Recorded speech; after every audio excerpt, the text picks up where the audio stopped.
Number one most wanted person naman sa municipal level ng Bataan na aresto sa kasong rape sa San Mateo, Rizal. Detalye ng balita mula kay Danny Kumilang, RH37. Danny, good morning.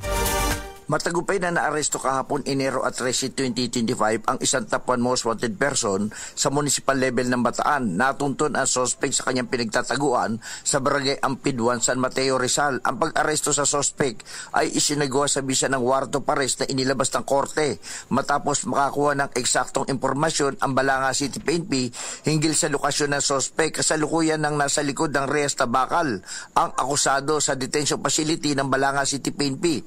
Ayon sa korte, walang inirekomendang piyasa para sa pansamantalang kalayaan nito.